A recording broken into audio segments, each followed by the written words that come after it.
The Breakfast Club just sat there on camera and laughed at Claressa Shields. Laughed. On the biggest syndicated hip-hop radio show in the country, on a platform that is now streaming on Netflix, in front of every single fan that made her one of the most talked-about women in combat sports in the last decade.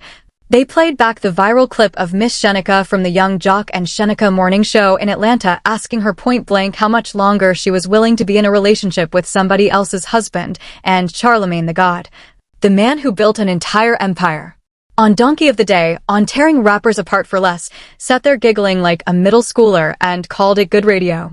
Good radio. That is what he called it. Not a hard question, not a fair question, not a question that a two-time undisputed champion of the world should be able to answer without flinching. Good radio. Like it was entertainment. Like it was a bit. Like the whole world has not been watching this woman rewrite the timeline of her own relationship in real time for the last several months. And here is the part that I want you to sit with before we go anywhere else in this video, because this is the layer that nobody in the mainstream commentary space is willing to touch. What happened on The Breakfast Club today was not a reaction video. It was a confession. It was Charlamagne, DJ Envy, and Jess admitting on their own platform that they had Claressa Shields sitting in that same red room multiple times, on multiple press runs. And they never once asked her the question that a smaller morning show in Atlanta finally had the guts to ask. And the reason they never asked it is the reason this entire commentary ecosystem is broken. And by the time we get to the part of this video where I break down exactly why Charlamagne kept saying I love both of these sisters, and why that specific sentence is the single most revealing thing he said all week, you are going to see this whole story in a completely different light. There are two conversations happening about Claressa right now. There is the one you have been watching, and there is the one that is actually determining how this ends. And they are not the same conversation. Drop your thoughts in the comments, hit like, and subscribe. Let's get into it. Let me set the whole board for you, because to understand why the Breakfast Club moment matters, you have to understand the full shape of what has been happening around Claressa Shields for the last several months. And you have to understand who all the players actually are. Claressa Shields is a two-time Olympic gold medalist, the undisputed middleweight champion, one of the most decorated female boxers in the history of the sport. And by every objective measurement inside the ring, she is one of the greatest to ever do it. Nobody in this video is questioning her skill. Nobody in this video is questioning her legacy as a fighter. What is being questioned, and what has been getting questioned everywhere except the biggest platforms, is what has been happening outside the ring. Because for months now, Claressa has been publicly linked to Papoose, the Brooklyn rapper who is still, at the time of this recording, legally married to Remy Ma. Not separated on paper. Not divorced. Legally, on the record, married. And that is not a small detail, and it is not a technicality, and it is not a matter of opinion, and it is not something that can be waved away with a soundbite. That is the fact that the entire cultural argument is standing on top of, and every single time somebody sits down with Claressa Shields, that is the fact that should be the first thing on the table. Papoose reportedly filed for divorce. Fine. Reportedly. But a filing is not a decree, a filing is not a dissolution, and until a judge signs the paperwork, this is not a completed story, it is an active story. And the woman at the center of it has been giving interviews for months, where she is treated like a distant cousin at a family reunion instead of a public figure who invited every single one of these questions the moment she went public with a married man. Now layer on top of that the promotional cycle. She has a fight in Atlanta on August 15th. She has been on the biggest press run of her career. She sat down with Ariel Helwani. She sat down with Melissa Ford. She sat down with The Breakfast Club multiple times, and I do mean multiple, because I remember the Money Phone episode, I remember the 90K on the wrist episode, I remember the purple Barney outfit episode where her and Papoose walked in like it was a Nickelodeon Awards after party. She has been in that studio. She has been given the platform. And the question that a black woman on a morning show in Atlanta asked her in about 6 seconds is the question that the biggest syndicated show in the country could not bring themselves to ask across multiple sit-downs. That is the stake. That is the story. And the stakes are not just personal. They are not just about one relationship. They're about what happens to the credibility of hip-hop media when the biggest voices in the room decide that access is more important than accuracy. So the question is simple. What is the Breakfast Club actually protecting here? And who benefits from that protection? Because it is definitely not the audience. Let us walk through the surface layer of what actually happened, because I want everybody watching to have the receipts in the order they landed. Number 1. Claressa Shields shows up on the Young Jock and Shenica morning show in Atlanta as part of the Atlanta press run for the August 15th fight. Standard press stop. Standard energy. She is being introduced, she is being welcomed, she is being asked about her camp, her opponent, the usual boxing questions. And then Miss Shenica, who by the way has been in this game since the Wendy Williams era, which Charlamagne himself confirmed on air today, slides in the question that the internet has been screaming at their screens for months. How much longer are you willing to be in a relationship with somebody's husband? Simple sentence. 9 words. And the entire mood of the room changes in real time. You can see it in the clip. Claressa's whole face resets. The polite press run smile disappears. She goes into what I am going to call defense mode Claressa, which anybody who has watched her over the last 2 years knows very well, and she starts stammering through a response that she has clearly given some version of before but has not fully worked out yet. She says he is nobody's husband. Then she says, but if you are going to call him a husband, then call her the wife. Then she says he is serious about me. Then she says he filed for divorce. Then she says he loves me. And she says all of this in about 30 seconds, on top of each other, in a tone that is trying to be composed, but is landing as flustered.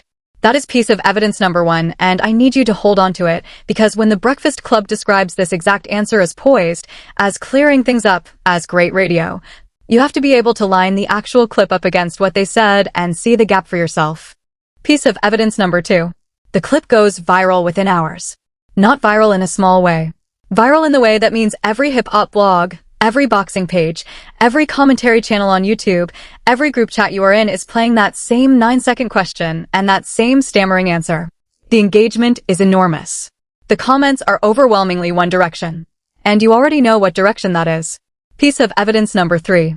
Papoose himself is still walking around with his wedding-era tattoo of Remy Ma on his forearm at the time of this recording. Not covered up. Not removed. Visible.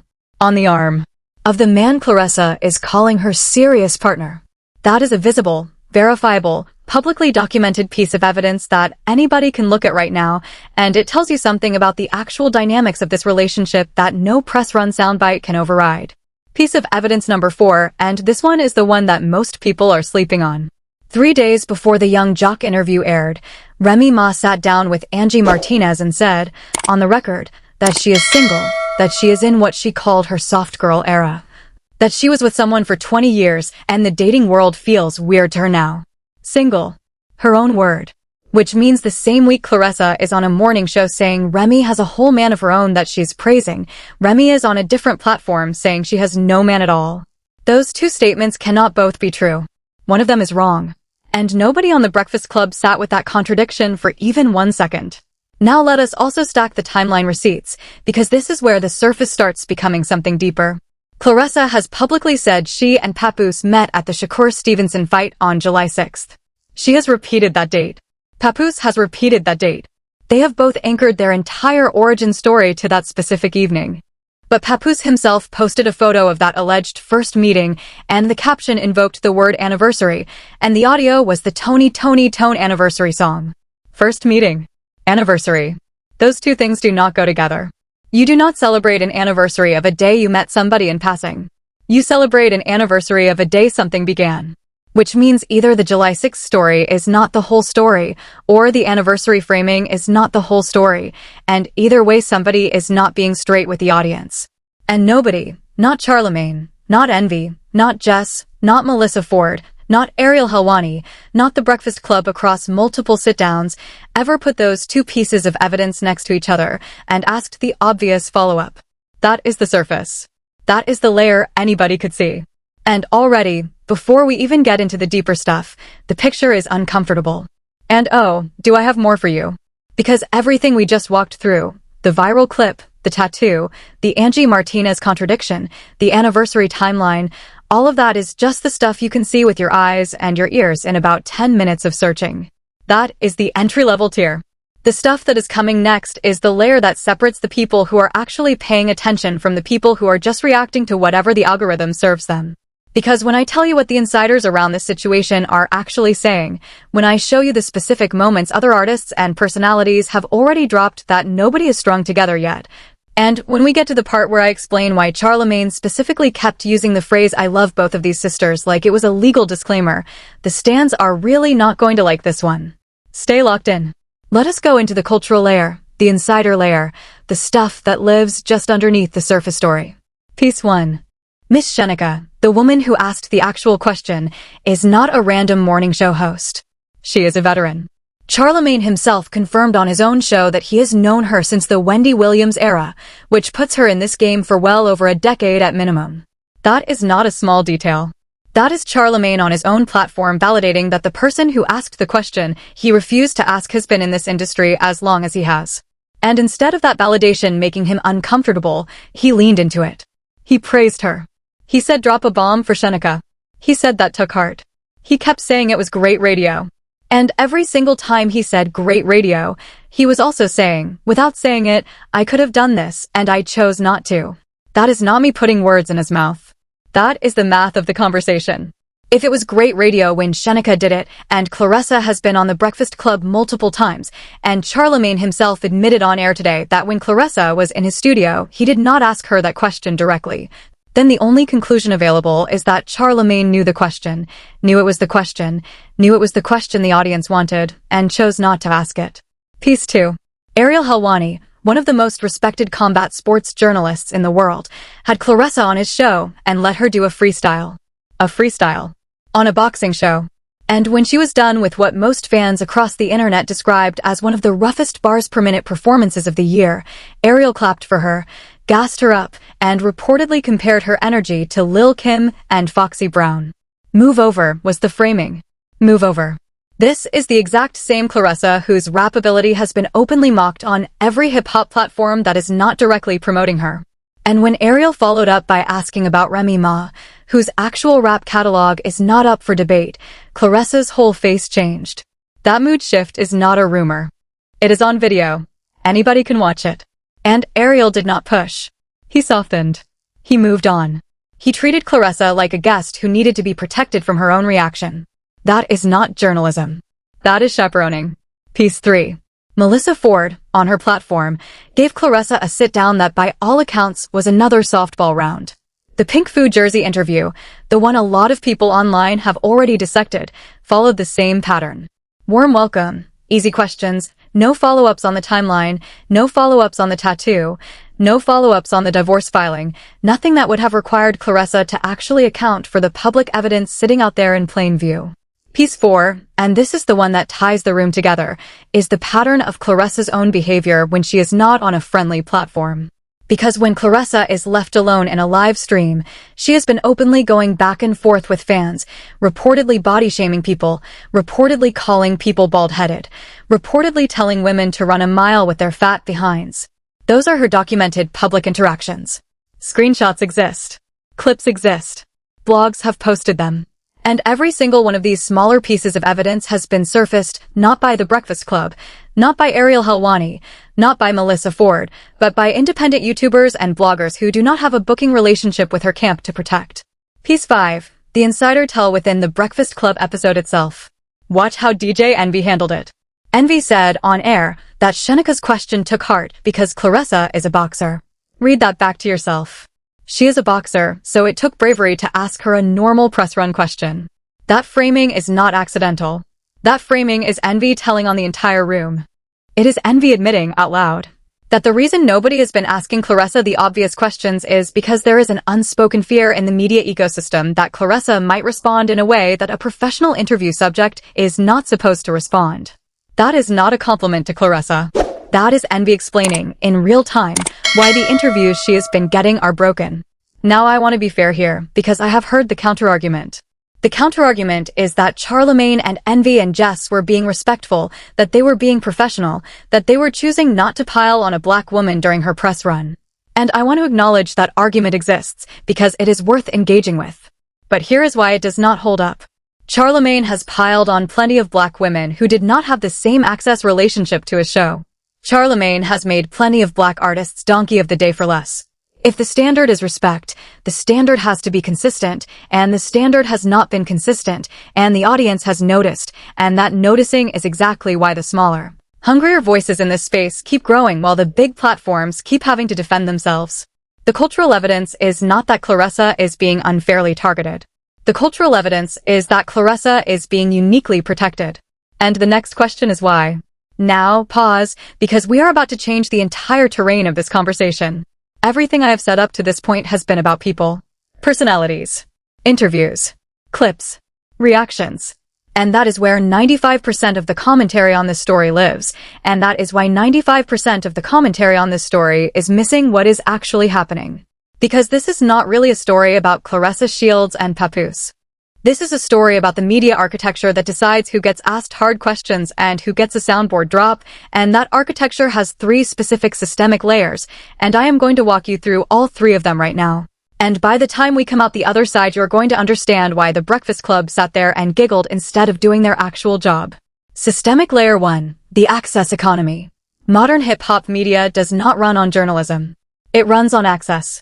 A show like The Breakfast Club is not primarily a news operation. It is a booking operation.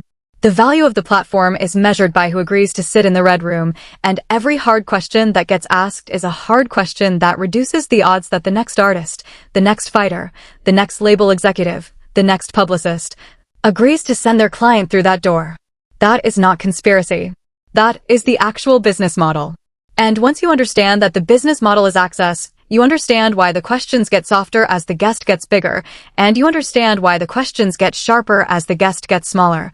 And you understand why Donkey of the Day always seems to land on people whose publicists are not currently negotiating a follow-up sit-down. Claressa Shields is not a small guest. She is one of the biggest crossover figures in combat sports. Her camp has leverage. Her promoter has leverage. Her PR team has leverage. And in an access economy, leverage buys silence on the questions that would make the guest uncomfortable. That is not a Charlamagne problem. That is a structural problem. Charlamagne is a symptom. The structure is the disease.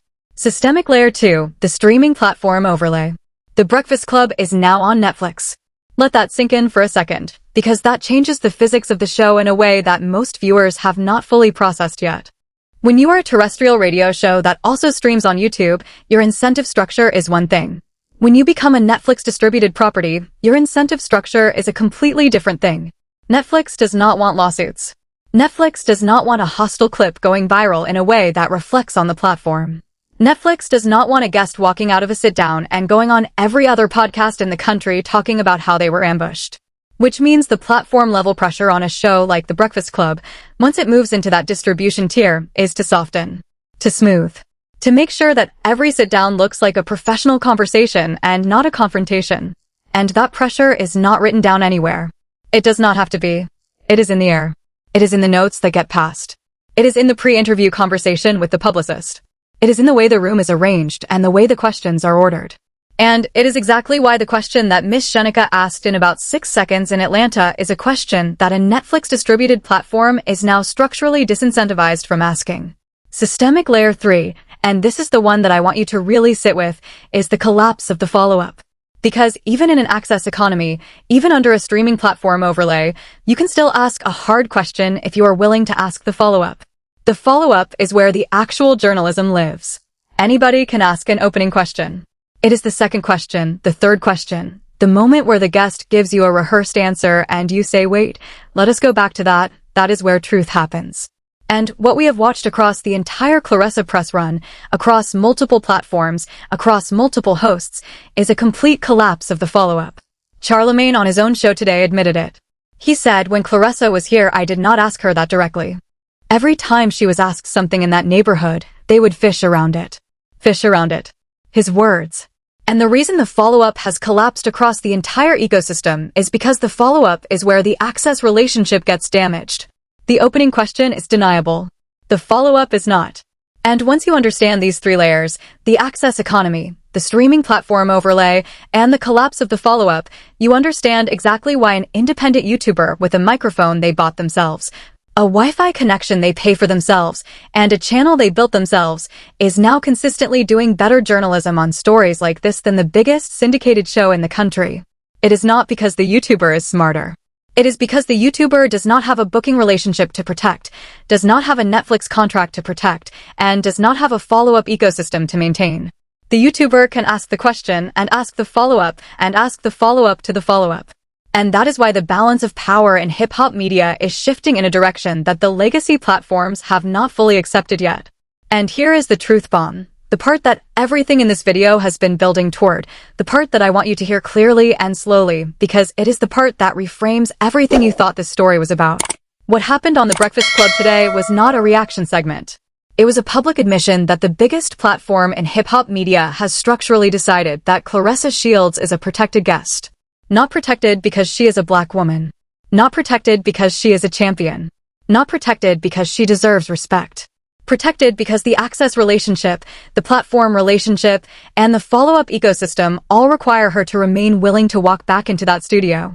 And when Charlamagne looked into that camera and said, "I love both of these sisters," that sentence was not a compliment. That sentence was a legal disclaimer. That sentence was the sound of a host telling his audience, in code, that he is not going to be the one to say the obvious thing about this story, because saying the obvious thing would cost him something structurally that he is not willing to pay. And once you hear it that way, you cannot unhear it. Every time he said great radio, he was saying I will not be doing that radio. Every time he said great question, he was saying I will not be asking that question. Every time he said she was so poised, he was rewriting reality in front of you. Because the clip is right there, and she was not poised, she was flustered, and everybody watching with their own eyes could see it, and he still said poised. Because poised is the word that keeps the booking alive.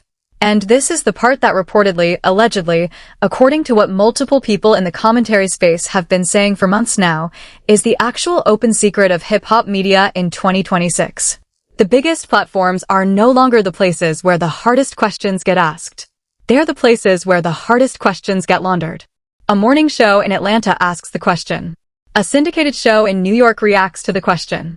And the reaction lets the syndicated show benefit from the engagement of the question without ever having to bear the cost of asking it. That is not journalism. That is arbitrage. And the audience is starting to notice, and the audience is starting to leave, and the audience is starting to give their attention and their subscriptions and their loyalty to the smaller, hungrier, less compromised voices who are willing to do what the legacy platforms will not. That is the reveal. That is the whole thing. Claressa Shields is not the story. Papoose is not the story. Remy Ma is not the story. The story is a media ecosystem that has quietly agreed to protect certain guests from certain questions in exchange for certain access, and the moment that agreement became visible in public, on their own show, on their own microphones, was the moment The Breakfast Club stopped being what it used to be and became what it is now. And this is where the story actually lands, because in the middle of all of this, in the middle of the manufactured softness and the choreographed neutrality and the great radio disclaimers, one person did her job. Miss Shenica walked into her own studio, on her own show, in her own city, and asked the question that everyone else had spent months tiptoeing around. 9 words. 6 seconds. No preamble. No, I love you first. No, we go way back. No, let me set this up so nobody gets uncomfortable. Just the question. And that is what discipline looks like in this business. That is what integrity looks like in this business. That is what somebody who understands that the audience is the actual client, not the guest, actually sounds like on a microphone. And the reason her clip went viral, the reason it will still be replayed a year from now, the reason it is being reacted to by the biggest platform in hip-hop media, is because there is a specific kind of respect that only shows up when somebody refuses to trade their credibility for a booking. Shenica did not need a Netflix deal to ask that question. She did not need a syndicated slot. She did not need a co-host to soften the landing. She had a microphone, a chair, a guest, and the guts to do the actual job. One person walked into that morning and did the work. The other platform walked into their studio the next day and reacted to somebody else doing the work. One person makes radio that answers what the audience is asking. The other makes radio that manages what the audience is allowed to ask. And this is why, no matter how the Papoose situation ends, no matter when or if the divorce gets finalized, no matter what Claressa says in her next press run, the person who is going to come out of this cycle with the most enhanced reputation is the person who asked the question. Not the person who avoided it. Not the person who reacted to it. The person who asked it. And that is the pattern that keeps repeating in this era of hip-hop media, and it is the pattern that the audience has already picked up on, even if the platforms have not. The people who do the work rise. The people who manage the work fall. It is that simple and it is that consistent, and the evidence is right in front of you every single week. If you want to know who to trust in this space, do not listen to who has the biggest studio. Listen to who is willing to ask the question that costs them something. Shenica asked a question that cost her nothing today and might cost her a lot tomorrow, and she asked it anyway, and that is why her name is in every hip-hop conversation this week. And that is why the audience is going to remember her name long after the great radio disclaimers have been forgotten. And this is only the start. Because the Papoose divorce filing is still open, which means the next status update on that case is going to detonate this entire story all over again the moment it drops. The Atlanta fight is coming up on August 15th, which means Claressa is about to hit the biggest press run of her career, which means she is about to sit across from a lot more hosts, and the question is now on the table. And once a question is on the table, it does not leave the table, no matter how many times Charlamagne says nobody is going to ask it anymore. Somebody is going to ask it. Somebody is going to ask the follow-up. And when they do, the answer she gives is going to be the answer that defines the next chapter of the story. On top of that, there is a whole other layer to the Papoose and Remy Ma financial situation that is starting to leak into the public conversation, and there is a whole other angle on the Claressa and Tony Rich timeline that has not been fully unpacked yet. And there is a whole other conversation about how Remy Ma's Angie Martinez sit-down was strategically timed relative to the Young Jock clip, and every single one of those threads is going to get its own video on this channel over the next few weeks. So if you are not subscribed yet, this is your reminder that the only way to make sure you do not miss any of it is to hit that button right now, because the algorithm is not going to save you and my upload schedule is not going to wait for you.